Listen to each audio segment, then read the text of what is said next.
Hello लोगोफोर, नोंथांमोननि गेजेराव मोनसे गोदान भिडिअनि आपडेट लानानै फैदों। नोंथांमोना नैबे थाम्बनेल आरो टाइटेलावनो नुखादों जानो हागौ। नैबे गोदान भिडिअनि टाइटेलानो जादों जिउनि मोदाय।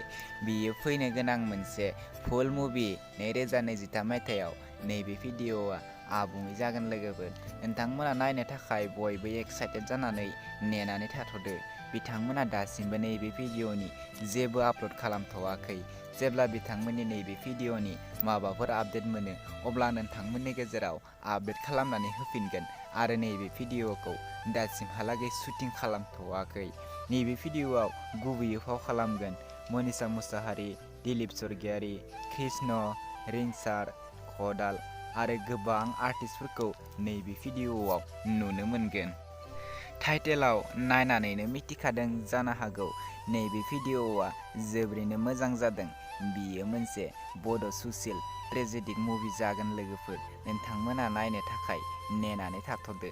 नैबे भिडिअनि डिरेक्टर, केमेरा, एडिटिंआनो जादों दिलीप स्वर्गियारि। लोगोफोर, नोंथांमोना बयबो नायनो थाखाय नेनानै थादो। जेब्ला बिथांमोना नैबे भिडिअनि माबाफोर आपडेट होयो अब्ला आंनि चेनेलाव आरोबाव खनसे नोंथांमोननि गेजेराव बुंनानै एबा फोसावनानै होफिनगोन। लोगोफोर, नोंथांमोना बिथांमोननि इउटुब चेनेलखौ साबस्क्राइब खालामनानै लाहैदो। आं नैबे भिडिअनि टाइटेलावबो बिथांमोननि बे भिडिअनि एबा चेनेलनि नामखौ होनानै दोनगोन। नोंथांमोना नायनानै लाहैदो आरो चेनेलखौ साबस्क्राइब खालामनानै होदो। बिथांमोना जेब्ला बे भिडिअनि टिजार फुल आपल'ड खालामगोन अब्ला शुटिंफोर लागोन अब्ला नोंथांमोना बयनिख्रुइबो सिगांसिन नैबे भिडिअनि आपडेटफोरखौ नुनो मोननाय बायदि लोगोफोर। बिदिब्ला दिनैनि बे गोदान भिडिअनि गुसुं आपडेटआ बेखिनियानोसै।